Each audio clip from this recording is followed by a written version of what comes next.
Okay, guys, our next question is write down the limitation of Indian Parliament. Indian parliament पर कौन कौन सी limitation है। First of all हमें तो ये समझना चाहिए कि पार्लियामेंट करती क्या है। पार्लियामेंट जिसे हम सांसद भी कहते हैं, जहाँ पर हमारे जो सेंटर के जितने भी एमपी होते हैं वो वहाँ पर बैठकर कोई हमारे देश के लिए लॉ एंड ऑर्डर बनाते हैं, पॉलिसीज बनाते हैं, ठीक है ना। तो ये नहीं है कि वो पार्लियामेंट जो है कोई भी ऐसा कानून बना सकती है जिस पर जो नागरिकों के लिए जो बेनिफिशियल ना हो, ठीक है।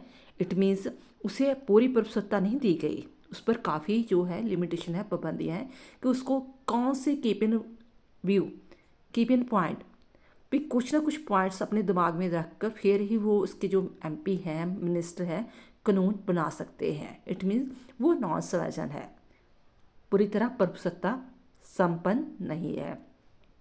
The Indian Parliament is non-certain because there are so many limitations on such as Indian Parliament प्रभुसत्ता संपन्न नहीं है, नॉन सर्जन है, वो प्रभुसत्ता संपन्न नहीं है। प्रभुसत्ता संपन्न वो होता है कि जो जिसके पास पूरी पावर्स है कि जो भी वो कह रहा है वो सारी बातें उस देश को माननी पड़ेगी। जैसे मान लो कि हम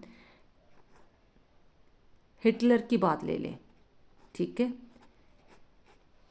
तो हिटलर जो वर्जन था कि वो जो कहता था वो सारे देश को मानना पड़ता था, लेकिन हमारी पार्लियामेंट सर्जन नहीं है। क्यों? उस पर काफ़ी लिमिटेशन है। कौन कौन सी लिमिटेशन है? First of all, it can make laws only on two subject which are include in the union list.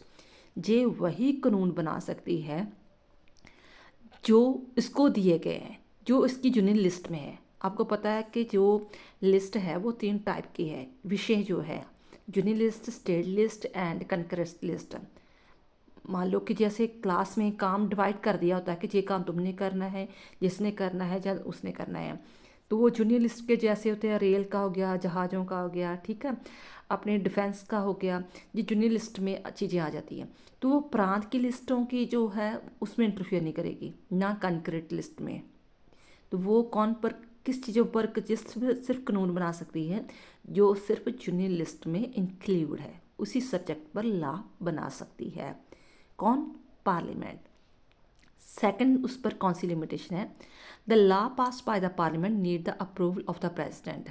जो भी पार्लियामेंट ने लॉ पास किया है, अपनी पॉलिसी बनाई है, उस पर उसे प्रेसिडेंट से अप्रूवल लेनी पड़ेगी, उसकी प्रवानगी लेनी पड़ेगी, उसके साइन लेने पड़ेंगे कि हाँ कि हमने जो कानून बनाया है वो बिल्कुल सही है।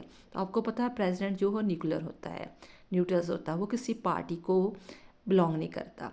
तो वो देखेगा कि हाँ भी ये सारे देश के हित में है कि नहीं। अगर उसे लगता है कि ये उसने अपने पार्टी को ध्यान में रखकर पार्लियामेंट ने ये कानून बनाया हुआ है, तो उसे रिजेक्ट वगैरह भी कर सकता है, ठीक है, कि इस कानून से देश के लोगों को नुकसान पहुंचता है या कुछ भी है, तो उसे रिजेक्ट कर सकता है।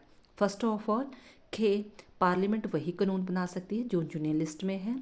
अगर उसने कानून बना भी लिया है तो उसे प्रेसिडेंट से साइन करवाने पड़ेंगे। And third, the supreme court can make use of the power of judicial review of law made by the parliament. तीसरा ये है कि जो पार्लियामेंट ने कानून बनाए हुए हैं उस पर सुप्रीम कोर्ट अपनी पावर यूज़ कर सकती है। जब सुप्रीम कोर्ट अपनी पावर यूज़ करती है कि जी आपने कानून बिल्कुल सही नहीं बनाया, ये कानून को मैं रिजेक्ट करती हूँ, तो उसे कहते हैं जुडिशियल रिव्यू।